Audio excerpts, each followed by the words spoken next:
Inilah Injil suci menurut Lukas. Yesus berkeliling dari kota ke kota dan dari desa ke desa memberitakan Injil Kerajaan Allah. Ke-12 murid menyertai Dia dan juga beberapa wanita yang telah disembuhkannya dari roh-roh jahat serta berbagai macam penyakit selalu menyertai Dia. Para wanita itu ialah Maria yang disebut Magdalena, yang telah dibebaskan dari 7 setan, Yohana istri Kusa bendahara Herodes, Susana, dan masih banyak lagi yang lain. Wanita-wanita itu melayani seluruh rombongan dengan harta kekayaan mereka. Demikianlah sabda Tuhan. Saudara-saudari yang terkasih, kesediaan Yesus untuk menerima bantuan materi dari orang lain, terutama para wanita, merupakan hal yang luar biasa. Sebagai Allah, Yesus pasti tidak membutuhkan dukungan atau bantuan dari orang lain, termasuk secara material. Bukankah Yesus mampu mengadakan mujizat untuk memenuhi kebutuhan Dia sendiri maupun banyak orang, seperti yang Dia lakukan ketika Ia memberi makan 5.000 orang dengan 5 roti dan 2 ikan. Lukas bab 9 ayat 12-17. Bukankah Dia juga yang memerintahkan Petrus untuk memancing ikan yang di dalam mulutnya ada uang? Matius bab 17 ayat 27. Apa yang dikisahkan di dalam Injil Lukas bab 8 ayat 1-3 ini memberikan contoh tentang paradigma dalam misi Yesus dan para rasul. Dua aspek ini, yakni aspek pemberitaan dan materi, selalu berkaitan dan menentukan dalam perkembangan Injil. Larangan Yesus kepada 12 muridnya untuk membawa perbekalan selama pemberitaan Injil menyeratkan bahwa para murid tidak perlu khawatir tentang hal-hal itu, karena ada orang lain yang akan mendukung mereka secara material. Gereja mula-mula semakin berkembang dan disukai banyak orang karena ada pemberitaan Injil dan pelayanan secara material. Perkembangan Injil di Yerusalem dalam Kisah Para Rasul bab 1 ayat 7 juga terjadi karena ada sebagian orang yang secara khusus melayani pemberitaan firman, sedangkan yang lain mengurusi masalah materi. Kisah Para Rasul bab 6 ayat 2-4. Saudara-saudari yang terkasih, Injil Lukas bab 8 ayat 1-3 ini tidak hanya menceritakan tentang kesediaan para wanita untuk mendukung pelayanan Yesus secara material, namun juga menjelaskan alasan mengapa mereka melakukan hal itu dan bagaimana mereka mencintai Yesus bukan hanya dengan memberikan materi, tapi seluruh hidup mereka. Dan bagian ini mengajarkan tentang 2 prinsip penting dalam memberi. Prinsip pertama, memberikan materi untuk pelayanan harus merupakan bentuk ucapan syukur atas apa yang Tuhan sudah lakukan. Lukas menjelaskan bahwa para wanita yang melayani dengan harta mereka adalah orang-orang yang sudah disembuhkan Yesus dari roh-roh jahat maupun berbagai penyakit. Ayat 2a. Penjelasan ini menyiratkan alasan di balik pemberian para wanita. Kesembuhan yang sudah mereka terima tidak berhenti begitu saja, tetapi terus membawa akibat positif dalam hidup mereka. Ide ini tersirat juga dalam pemilihan tense perfect, tindakan yang terjadi di masa lampau, tapi akibat atau efeknya masih dapat dilihat sampai seterusnya pada kata kerja menyembuhkan, teterapeumenai. Wanita pertama yang disebut adalah Maria Magdalena. Pemunculan nama Maria Magdalena di urutan awal mungkin disebabkan popularitasnya yang melebihi wanita-wanita lain pada ayat 2 dan 3. Kemungkinan lain, Maria Magdalena adalah orang yang paling banyak berhutang kepada Yesus karena keadaannya sebelumnya amat sangat parah. Dia dirasuki 7 roh jahat. Sebagian penafsir kitab suci menganggap angka 7 secara harafiah benar-benar menunjukkan jumlah roh jahat yang merasuki Maria. Tetapi sebagian penafsir kitab suci yang lain melihatnya secara figuratif, menyiratkan betapa genapnya kesengsaraan Maria. Apapun pandangan yang benar, keadaan Maria tetap sangat memprihatinkan. Berkaitan dengan wanita-wanita lain, teks tidak memberikan petunjuk apakah mereka termasuk yang disembuhkan dari roh jahat atau penyakit. Yohana hanya disebut sebagai istri Kusa, bendahara Herodes. Terjemahan bendahara di sini kiranya kurang tepat. Epitropos seharusnya berarti penata layan atau pengurus. Bandingkan Matius bab 20 ayat 8, Galatia bab 4 ayat 2. Susana bahkan tidak diberi keterangan apa-apa, sedangkan wanita-wanita lain tidak disebutkan namanya. Saudara-saudari yang terkasih, apa yang dilakukan para wanita di sini bukanlah hal yang biasa. Selama pelayanan Yesus, ada orang-orang tertentu yang tidak mau percaya atau mempercayakan diri mereka kepadanya. Mereka yang sudah ditolong Yesus pun belum tentu mau mensyukuri pertolongan itu. Mereka yang mau memberikan harta mereka belum tentu mampu memberi dengan motivasi yang benar. Bandingkan Kisah Para Rasul bab 5 ayat 1-11. Sebagian orang bahkan terlalu memberhalakan harta mereka dan tidak mau berbagi dengan orang lain. Pendeknya, para wanita pada ayat 2 dan 3 telah melakukan apa yang telah dilakukan oleh Sakeus ketika dia bertobat. Pemberian mereka merupakan respon terhadap pemberian Yesus. Bandingkan 2 Korintus bab 8 ayat 9. Dari sisi sejarah, tindakan para wanita di atas juga merupakan sesuatu yang unik.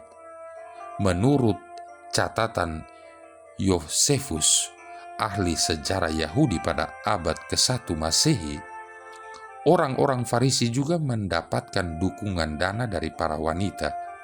Bagaimanapun, motivasi pemberian tersebut sangat berbeda dengan apa yang dilakukan oleh para wanita terhadap Yesus. Contohnya, istri Peroras bersedia memberikan uang kepada orang-orang Farisi asalkan mereka mau bernubuat bahwa tahta Herodes akan jatuh ke tangannya dan suaminya. Kitab suci juga memberikan indikasi bahwa orang-orang Farisi bahkan mengeksploitasi para janda. Lukas bab 20 ayat 47. Saudara-saudari yang terkasih, prinsip kedua dalam memberi adalah memberikan materi tidak boleh menggantikan kesetiaan kepada Tuhan.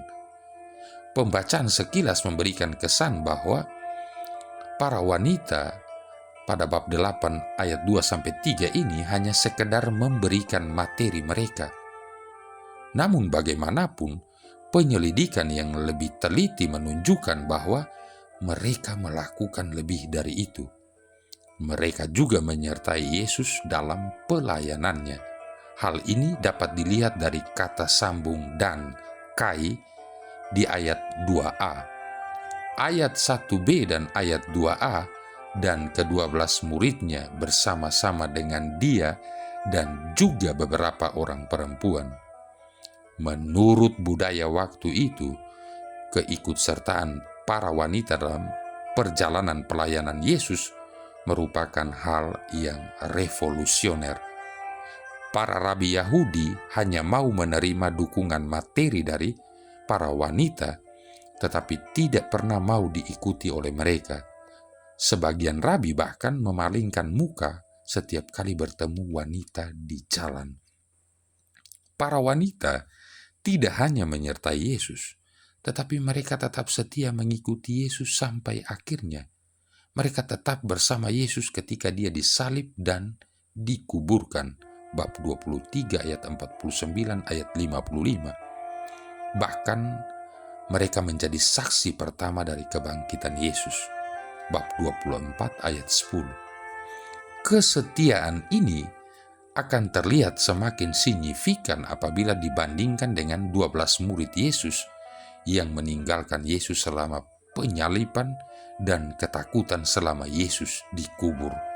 Dari sini kita dapat melihat bahwa memberikan materi bukanlah substitusi atau pengganti bagi pelayanan yang lain, apalagi bagi kesetiaan kita kepada Tuhan. Saudara-saudari yang terkasih, suatu hari seorang ayah dari suatu keluarga yang sangat sejahtera membawa anaknya bepergian ke suatu negara yang sebagian besar penduduknya hidup dari hasil pertanian, dengan maksud untuk menunjukkan bagaimana kehidupan orang-orang yang miskin. Mereka menghabiskan waktu berhari-hari di sebuah tanah pertanian milik keluarga yang terlihat sangat miskin. Sepulang dari perjalanan tersebut, sang ayah bertanya kepada anaknya, "Bagaimana perjalanan tadi?" Jawab anaknya, "Sungguh luar biasa, Pak." "Kau lihat kan bagaimana kehidupan mereka yang miskin?" tanya sang ayah. Jawab anak itu, "Iya, Pak." Sang ayah bertanya lagi, "Jadi apa yang dapat kamu pelajari dari perjalanan kita ini?" Lalu si anak menjawab, "Saya melihat kenyataan bahwa kita mempunyai seekor anjing, sedangkan mereka memiliki 4 ekor. Kita punya sebuah kolam yang panjang hanya sampai ke tengah-tengah taman, sedangkan mereka memiliki sungai kecil yang tak terhingga panjangnya. Kita memasang lampu taman yang dibeli dari luar negeri, dan mereka memiliki bintang-bintang di langit untuk menerangi taman mereka. Beranda rumah kita begitu lebar mencapai halaman depan, tetapi milik mereka seluas horizon. Kita tinggal dan hidup di tanah yang sempit, sedangkan mereka mempunyai tanah sejauh mata memandang. Kita memiliki pelayan yang melayani setiap kebutuhan kita, tetapi mereka saling melayani satu sama lain. Kita membeli makanan yang akan kita makan, tetapi mereka menanam sendiri. Kita mempunyai dinding indah yang melindungi diri kita, dan mereka memiliki sahabat-sahabat untuk menjaga kehidupan mereka." Mendengar jawaban sang anak, sang ayah tidak dapat berkata apa-apa lagi. Kemudian si anak menambahkan, "Terima kasih, Pak. Akhirnya aku tahu betapa miskinnya diri kita." Saudara-saudari yang terkasih, terlalu sering kita melupakan apa yang kita miliki dan hanya berkonsentrasi terhadap apa yang tidak kita miliki. Kadang kekurangan yang dimiliki seseorang merupakan anugerah bagi orang lain. Semua berdasarkan pada perspektif setiap pribadi. Pikirkanlah apa yang terjadi jika kita semua bersyukur kepada Tuhan atas anugerah yang telah disediakan olehnya bagi kita, daripada kita khawatir untuk meminta lebih lagi.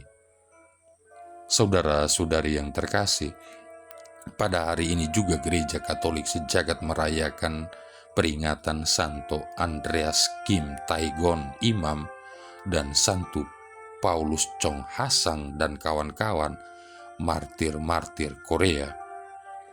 Santo Andreas Kim Taegon adalah seorang imam dan Santo Paulus Chong Hasang adalah seorang awam. Kedua martir ini mewakili 113 umat Katolik yang wafat sebagai martir karena iman mereka di Korea. Mereka dinyatakan kudus oleh Paus Yohanes Paulus II pada saat Paus mengunjungi Korea pada tahun 1984.